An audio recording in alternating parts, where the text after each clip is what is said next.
2025ல இத்தனை T20 game ஆடினா கூட இந்தியாக்காக ஒரு ஹாஃப் செஞ்சுரி கூட அடிக்கல. ஆவரேஜை பாருங்க, ஸ்ட்ரைக் ரேட்டை பாருங்க, இவ்வளோ மோசமா இருக்கு.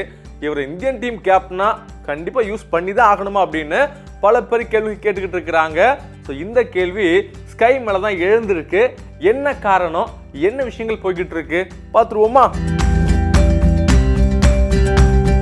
இந்திய T20 டீமுடைய கேப்டனான ஸ்கை, இவர் இன்டர்நேஷனல் கேம்ல பாத்தீங்கன்னா தொடர்ச்சியா பயங்கரமான மோசமான ஃபார்ம்ல இருந்துகிட்டு இருக்கிறாரு. குறிப்பா திணறிக்கிட்டு இருக்கிறாரு அப்படிங்கறத பார்க்க முடியுது. என்ன காரணம்னா 2025ல இப்போ வரைக்கும், அதாவது இந்த ஆஸ்திரேலியாவுக்கு நடந்த இந்த ஃபர்ஸ்ட் T20க்கு முன்னாடி வரைக்கும் 11 மேட்ச் ஆடி அதுல வெறும் 100 ரன்களை ஒட்டி தான் அடிச்சிருக்கிறாரு. குறிப்பா ஸ்ட்ரைக் ரேட்டை பார்த்தீங்கன்னா வெறும் 105 தான் இருக்குது அப்படிங்கிறது ரொம்ப மோசமான விஷயமா பார்க்கப்படுது. ஏன்னா ஸ்கை பயங்கரமான டேஞ்சரான பிளேயரு.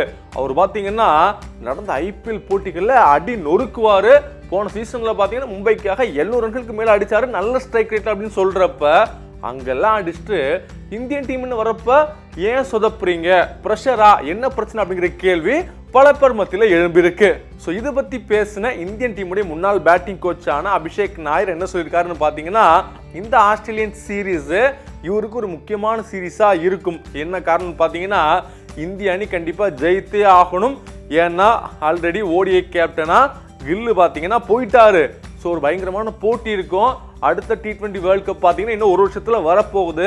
அந்த டீம் வழி நடத்த போகிறது கில்லா ஸ்கையா அப்படிங்கிற கேள்வி நிறைய பேருக்கு வரும் அப்படின்னு கேட்குறாங்க. என்ன காரணம் அப்படின்னா, நம்பர் 1 ஸ்பாட்ல இருந்த ஸ்கையே இப்போ தரவரிசையில் அப்படியே கம்மியாகி 3வது ஸ்பேஸ்க்கு வந்துட்டாரு. இதுக்கப்புறமும் மோசம் ஆடினார் அப்படின்னா ரொம்ப கீழே போயிடுவாரு. அதனால நிச்சயமாக இந்த சீரீஸ் பார்த்தீங்கன்னா அவருக்கு முக்கியமான சீரீஸா இருக்கும். கண்டிப்பாக அவர் தன்னை ப்ரூவ் பண்ண வேண்டிய கட்டாயத்தில் இருக்கிறார் அப்படின்னு சொல்லியிருக்கிறாரு அபிஷேக் நாயர். ஸோ ஸ்கையை பற்றி சொல்லணும் அப்படின்னா, இந்த வருஷம் அவர் ஒரு ஹாஃப் செஞ்சுரி கூட அடிக்கல இல்லையா?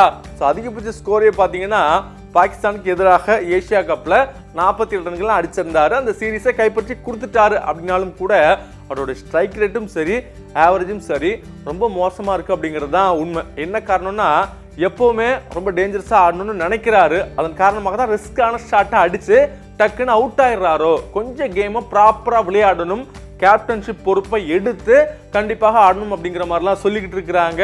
இன்னொரு பக்கம் பார்த்தீங்கன்னா, இந்த சீரீஸில் அவர் கேப்டனாகவும் தன்னை நிலைநிறுத்த வேண்டிய கட்டாயம் இருக்குது அப்படின்னு சொல்லப்படுது. ஏற்கனவே சொன்ன மாதிரி T20 வேர்ல்ட் கப்பில் யார் கேப்டன்ஷிப் பண்ண போகிறாங்க அப்படிங்கிற போட்டி இப்போவே இருக்குது அப்படின்னு சொல்லப்படுது. ஸோ ஆல்ரெடி பார்த்தீங்கன்னா ஆஸ்திரேலியாவுக்கு எதிரான ஃபர்ஸ்ட் T20 மேட்ச் மழையின் காரணமாக நின்றுச்சு. ஸோ இந்த மேட்சை பொறுத்த வரைக்கும் அவர் நல்லா தான் ஆடிக்கிட்டு இருந்தார். நல்ல ஸ்ட்ரைக் ரேட்டில் 35+ ரன்ஸ் அடிச்சிருந்தாரு. ஸோ இதே போல மற்ற எல்லா கேமும் நல்லா விளையாடுவார் அப்படின்னு நம்புவோம். ஸோ என்ன நடக்க போகுது, ஸ்கை மீண்டும் ஃபார்முக்கு வருவாரா, நல்லா விளையாடுவாரா, இல்லை இந்தியன் டீமுக்கு அதுவும் குறிப்பாக சொல்ல அப்படின்னா T20 கேமுக்கு ஒரு புதிய கேப்டன் வருவாரா அப்படிங்கிறத பொறுத்திருந்து பார்க்கலாம். செய்திகளை உடனுக்குடனும் துல்லியமாகவும் தெரிந்து கொள்ள சப்ஸ்கிரைப் பண்ணுங்க.